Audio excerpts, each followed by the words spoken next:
Hey, all you true takers out there, it is Michael coming at you with a little quick news this week. Maybe a new game coming out for the Switch. Bungie and Activision, maybe not going so well. Coming at you fast in just a second.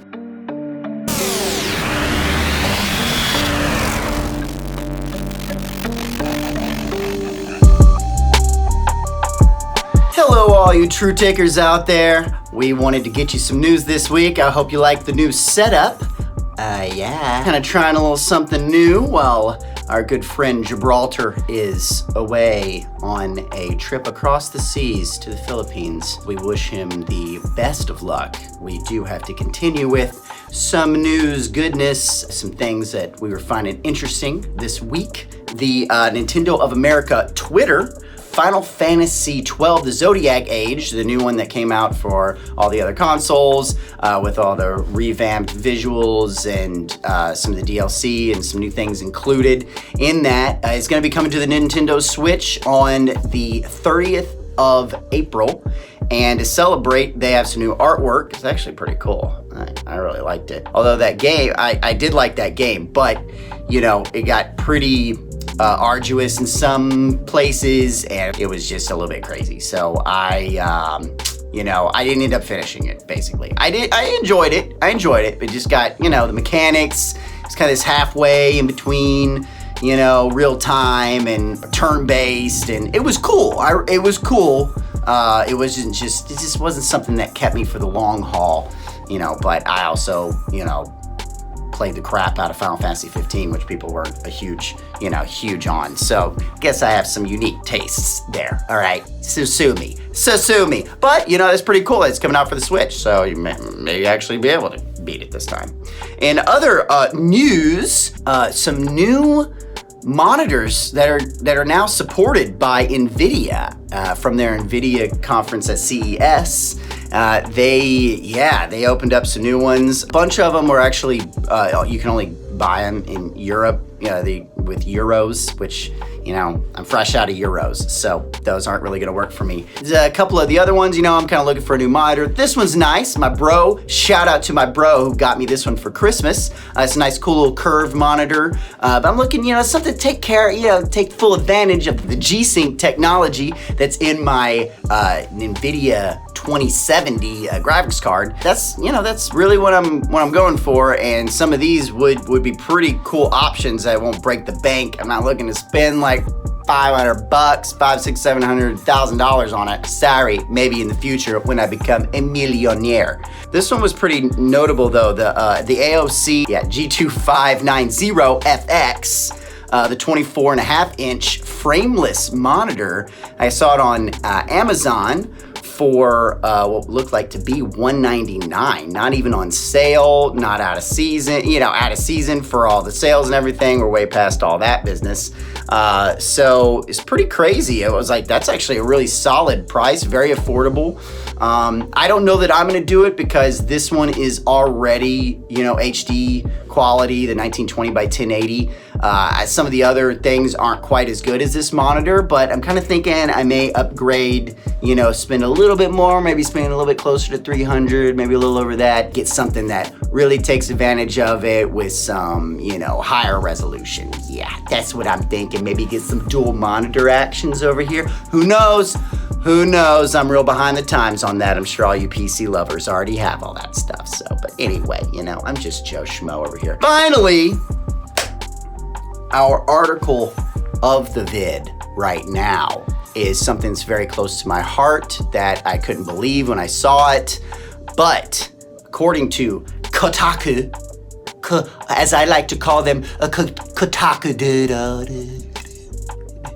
So, according to Jason Schreier, Bungie splits with Activision, but they keep Destiny. See, I was always under the impression that if they ever left, it'd be just like a Microsoft situation where they leave, they negotiate leaving Microsoft, but then Microsoft gets Halo and, they make mediocre stuff. It hasn't been completely tanked, but, it hasn't made me want to buy an Xbox One just to play it, even though I was huge in Halo, for 360 and Halo 2 and Halo 3, and then even into Halo 4, it was all right. One of the cool quotes from the article that I will mention according to some sources that he has, that Jason Schreier has, he told employees during a team meeting, they're framing it as as fantastic news for the studio that has long grown sick of dealing with its publisher, and employees cheered, popped champagne, according to someone that was there. I almost popped some champagne if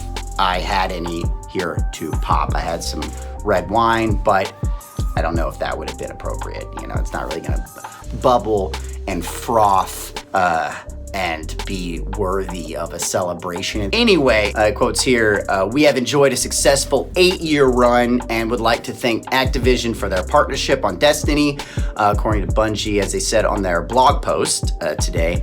Looking ahead, we're excited to announce plans for Activision to transfer publishing rights for Destiny to Bungie. With our remarkable Destiny community, we are ready to publish on our own, while Activision will increase their focus on owned IP projects, which are thinning by the day as their CFOs are dropping like flies. Who knows what will happen to Activision? I'm not happy about it. I just want them to not be just sucking the life out of everyone, you know? If they could just think like a gaming publisher like CD Projekt Red, really treat the consumer as not just a consumer, but a gamer, you know, with a heart, you know, in that, not just a business. So that would be nice if this, you know, ends up turning into something that we really love, because I would more than love to get back on Destiny. It was so fresh. I loved it. I love playing it. I love playing with my friends.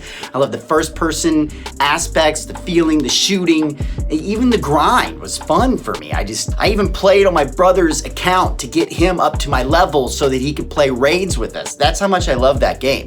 Destiny 2 came out, and you know, the end of Destiny 1, they kind of, you know, piped down a little bit. It wasn't that great. Rise of Iron, I heard it was really good, but it just wasn't my cup of tea. The more I looked at it, I was like, I don't really want to pay for this. I want to just get a new game, you know? It wasn't good enough for me.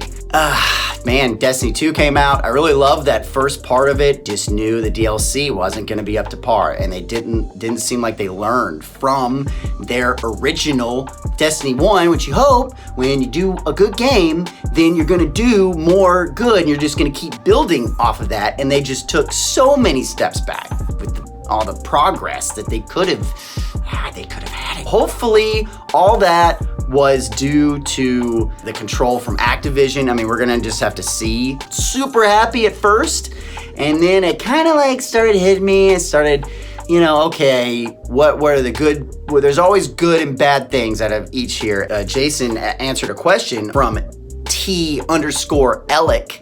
So what's your take on this, Jason? You have done some extensive coverage of Destiny in the past, basically just, you know, asking, is this a good or a bad thing, basically? And Jason actually had a, you know, I mean, he's an articulate guy, had a really great answer. He said, I think this will be good news for Destiny and those of us who love it, largely because Bungie will no longer be restricted to annualized schedule, like we mentioned.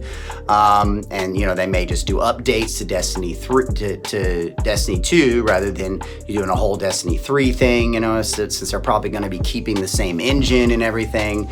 So, you know, he was talking about that being his ideal scenario, which I'm on board with that. But he also said that Activision is an easy scapegoat. Most, if not all, Destiny's mistakes came from Bungie, like I was saying, not the publisher, like we're talking about. And he was also talking about the self-publishing game is really freaking hard. In addition to the risk, Bungie now has to handle many of the business aspects of game development that Activision was handling before: PR, marketing, the business development, distribution, etc. Bungie has been through this before. Remember when it split from Microsoft in 2007, like we mentioned, and things weren't so rosy in the years after that. So I'd say to be cautiously optimistic. I think that's a lot of wisdom there. Don't go out and pre-order the very next Bungie game, okay? And let's keep an eye on it, but I'm just saying, don't just go crazy with it. This is good news, but let's be realistic about this stuff. Bungie's not perfect. Activision is not the spawn of Satan, even though we would love to just pin that on them anytime we can, because there's a lot of reason to to say that. So that's the news for today coming at you. Leave a comment below. Are you gonna play Zodiac Age for about the millionth time? Final Fantasy 12 has been out for forever. Then as far as Activision Bungie, you guys excited about this new news? You think Bungie's actually gonna do it right? You think they're gonna make, you know, Destiny be amazing since they acquired that with it? Or are we just gonna see more of the same and just excuses because they've just been tainted by the Activision greed? Anyway, you let us know in the comments and we will see you later. TruTake out.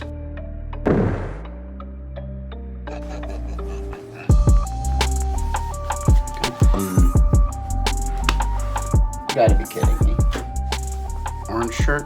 Not good. Not a good undershirt pick. Got to be kidding me.